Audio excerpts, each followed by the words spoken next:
পুরো পৃথিবী জুড়ে বাজছে তৃতীয় বিশ্বযুদ্ধের দামামা।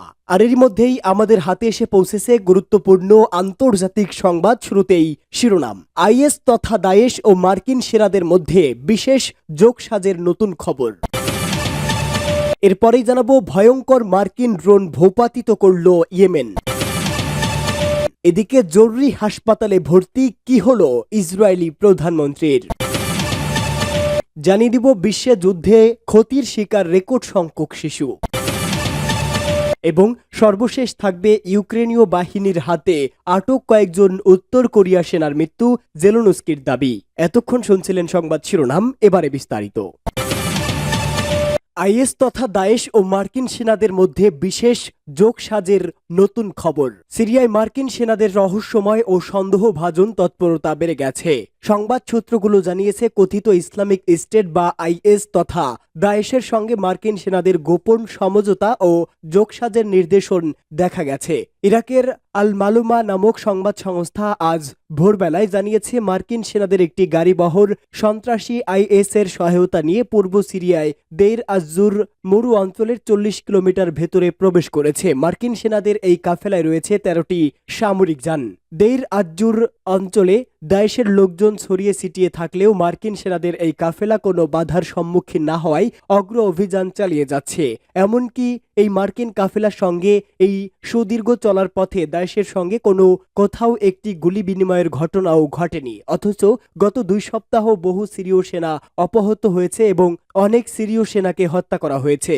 আর মার্কিন সেনারা অবাধে সিরিয়ার নানা অঞ্চলে চলাফেরা করছে। এর আগে সিরিয়ার কোনো সংবাদ সূত্র জানিয়েছে যে সংবাদ ও গণমাধ্যমে দেশটির বাস্তবতার 90%ই গোপন থাকছে এবং সিরিয়ার সংখ্যালঘু নানা সম্প্রদায় নানা অঞ্চলে, বিশেষ করে উপকূলীয় অঞ্চলে সন্ত্রাসীদের তীব্র হামলার শিকার হচ্ছে। এর আগে আল মালুমা জানিয়েছে প্রতি 10 মিনিটে সিরিয়ায় অপহরণজনিত হত্যা কিংবা লুটপাট সম্পর্কিত একটি হামলার ঘটনা ঘটছে। সিরিয়া এ পর্যন্ত বেশ কয়েকটি গণপ্রতিবাদ সমাবেশ ঘটেছে এবং মনে করা হচ্ছে আগামী দিনগুলোতে জোলানির অনুগত যোদ্ধাদের আগ্রাসী তৎপরতার কারণে গণ অসন্তোষ ক্রমেই জোরদার হবে। ভয়ঙ্কর মার্কিন ড্রোন ভূপাতিত করল ইয়েমেন। ফিলিস্তিনের সমর্থনে ইসরায়েলের বিভিন্ন লক্ষ্যবস্তুতে একের পর এক হামলা চালিয়ে আসছে ইয়েমেনের হুতি আনসারুল্লাহ যোদ্ধারা। অন্যদিকে ইসরায়েলের সমর্থনে হুতি যোদ্ধাদের উপর পাল্টা বিমান ও ড্রোন ক্ষেপণাস্ত্র হামলা চালাচ্ছে যুক্তরাষ্ট্র। বিভিন্ন সময়ে ইয়েমেনের বিমান হামলা চালিয়েছে ইসরায়েলও। সম্প্রতি দুপক্ষের এই পাল্টা হামলা বৃদ্ধি পেয়েছে। যুক্তরাষ্ট্রের হামলা প্রতিরোধে যেন সর্বশক্তি নিয়োগ করেছে হুতি যোদ্ধারা। এরই মধ্যে ইয়েমেনের হুতি আনসারুল্লাহ সমর্থিত সামরিক বাহিনী সফলভাবে একটি মার্কিন MQ-9 রিপার ড্রোন ভূপাতিত করেছে। ইয়েমেনের সামরিক বাহিনী প্রকাশিত এক বিবৃতিতে এই ঘোষণা দেওয়া হয়েছে। হুতি মুখপাত্রের বরাত দিয়ে মার্কিন সাময়িক নিউজ উইক জানিয়েছে ইয়েমেনের রাজধানী শহর সানার দক্ষিণ পূর্বে উড়ে যাওয়া মার্কিন রিপার ড্রোনটি গুলি করে ভূপাতিত করেছে বিদ্রোহীরা। ড্রোনটি সামরিক অপারেশন পরিচালনায় ব্যবহৃত হচ্ছিল। এদিকে ইয়েমেনের সামরিক বাহিনী দেওয়া বিবৃতিতে বলা হয়েছে মার্কিন ড্রোনটি ইয়েমেনের মধ্যাঞ্চলীয় আল বাইদা প্রদেশের আকাশে শত্রুতামূলক মিশন পরিচালনা করছিল। এ সময় ইয়েমেনের সামরিক বাহিনী তাদের আকাশ প্রতিরক্ষা ব্যবস্থা ব্যবহার করে দেশীয় প্রযুক্তিতে তৈরি ভূমি থেকে আকাশে নিক্ষেপযোগ্য ক্ষেপণাস্ত্র দিয়ে ড্রোনটি ভূপাতিত করে। ইহুদিবাদী ইসরায়েলের বিরুদ্ধে অভিযান শুরু করার পর থেকে পর্যন্ত ইয়েমেনের সামরিক বাহিনী 13টি মার্কিন MQ-9 রিপার ড্রোন ভূপাতিত করল। $3 কোটি মূল্যের এই ড্রোন 50,000 ফুট উচ্চতায় একটানা 24 ঘন্টা উড়তে পারে।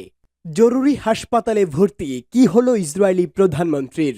ইসরায়েলের প্রধানমন্ত্রী বেনিয়ামিন নেতানিয়াহুকে জরুরি ভিত্তিতে হাসপাতালে ভর্তি করা হয়েছে। তিনি আগে থেকেই বেশ কয়েকটি স্বাস্থ্য সমস্যায় ভুগছেন। চলতি বছর তার হার্নিয়া অপারেশন করা হয়েছে এবং তার আগের বছর হৃদরোগের কারণে পেসমেকার স্থাপন করা হয়। এবার পোস্টেড অপারেশনের জন্য হাসপাতালে ভর্তি হয়েছেন নেতানিয়াহু।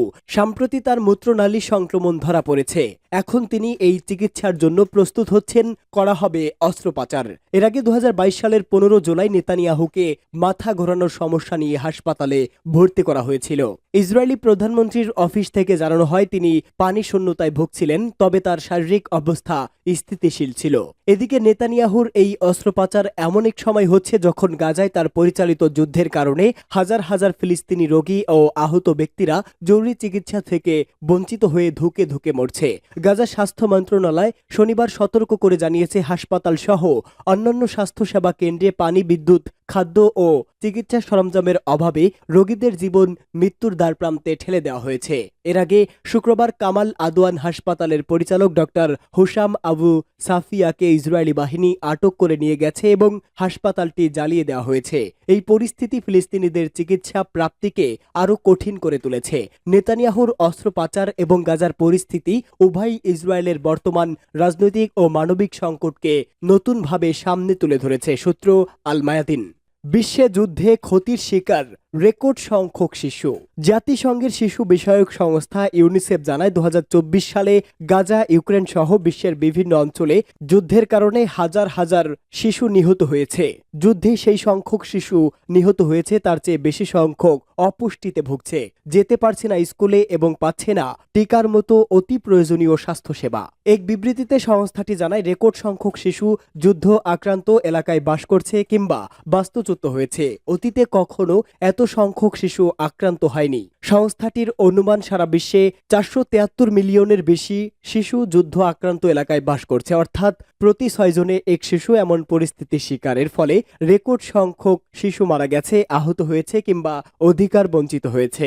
ইউনিসেফের নির্বাহী পরিচালক ক্যাথিরিনা রাসেল বলেন, যে কোনো হিসাবে ইউনিসেফের ইতিহাসে বলা যায় 2024 সাল ছিল শিশুদের জন্য সবচেয়ে খারাপ বছর। বেশি আক্রান্ত যেখানে গাজা, ইউক্রেন সহ যুদ্ধ ও সংঘাতে লিপ্ত এলাকাগুলোর শিশুরা বেশি আক্রান্ত হচ্ছে বলে জানায় ইউনিসেফ। সংস্থাটির বিবৃতিতে বলা হয়, ইসরায়েলের হামলায় গাজার হাজার হাজার শিশু নিহত হয়েছে। ইউক্রেনে চলতি বছরের প্রথম 9 মাসে পুরো 2023 সালের তুলনায় বেশি শিশু হতাহতের শিকার হয়েছে। এদিকে মধ্য আমেরিকার দেশ হাইতিতে শিশুদের উপর যৌন নিপীড়নের ঘটনায় চলতি বছর 1000 ভাগ বেড়েছে। আফ্রিকার সংঘাতপ্রবণ দেশ দক্ষিণ সুদানে বিশাল সংখ্যক শিশু 1 বছরের বেশি সময় ধরে স্কুলে যেতে পারছে না। ইউনিসেফের রাসেল বলেন, যুদ্ধ বিধ্বস্ত এলাকার শিশুরা প্রতিদিন নানাভাবে আক্রান্ত হয়, এর ফলে তাদের শৈশব হারিয়ে যায়। ইউক্রেনীয় বাহিনীর হাতে আটক কয়েকজন উত্তর কোরিয়া সেনার মৃত্যু, জেলেনস্কির দাবি। ইউক্রেনীয় বাহিনীর হাতে আটক হওয়ার পর গুরুতর আহত বেশ কয়েকজন উত্তর কোরিয়ার সেনা মারা গেছেন বলে দাবি করেছে ইউক্রেনের প্রেসিডেন্ট ভ্লাদিমির জেলেনস্কি। এক ভাষণে জেলেনস্কি বলেন, আমাদের সৈন্যরা তাদের বন্দী করতে সক্ষম হয়েছিল, তবে তারা খুব গুরুতর আহত হয়েছেন। তাদের পুনরুজ্জীবিত করা যায়নি, তবে কতজন আটক করা হয়েছে তা উল্লেখ করেননি তিনি। ধারণা করা হচ্ছে ইউক্রেন উত্তর কোরিয়ার প্রথম যুদ্ধবন্দী হিসাবে এই সেনা সদস্যদের আটক করেছে। এর আগে দক্ষিণ কোরিয়ার গোয়েন্দা সংস্থার বরাতে বার্তা সংস্থা ইয়োনহাপ ইউক্রেনের হাতে আটক উত্তর কোরিয়ার এক আহত সেনার মৃত্যুর খবর জানিয়েছিল। রাশিয়ার পশ্চিমাঞ্চলীয় কুরস্ক অঞ্চলে মস্কো হয়ে যুদ্ধ করতে গিয়ে উত্তর কোরিয়ার সেনাদের ব্যাপক ক্ষয়ক্ষতি হয়েছে বলে ধারণা করা হচ্ছে। যুক্তরাষ্ট্র ও ইউক্রেনের কর্মকর্তারা বলছে একথা। ইউক্রেন আগস্টে কুরস্কে বেশ শক্তি নিয়ে আক্রমণ শুরু করে, রাশিয়াকে সেনা সরিয়ে নিতে বাধ্য করে। জেলেনস্কি বলেন, উত্তর কোরিয়ার সামরিক বাহিনী মারাত্মক ক্ষতির সম্মুখীন হচ্ছে, তাদের অনেক লোকসান আছে।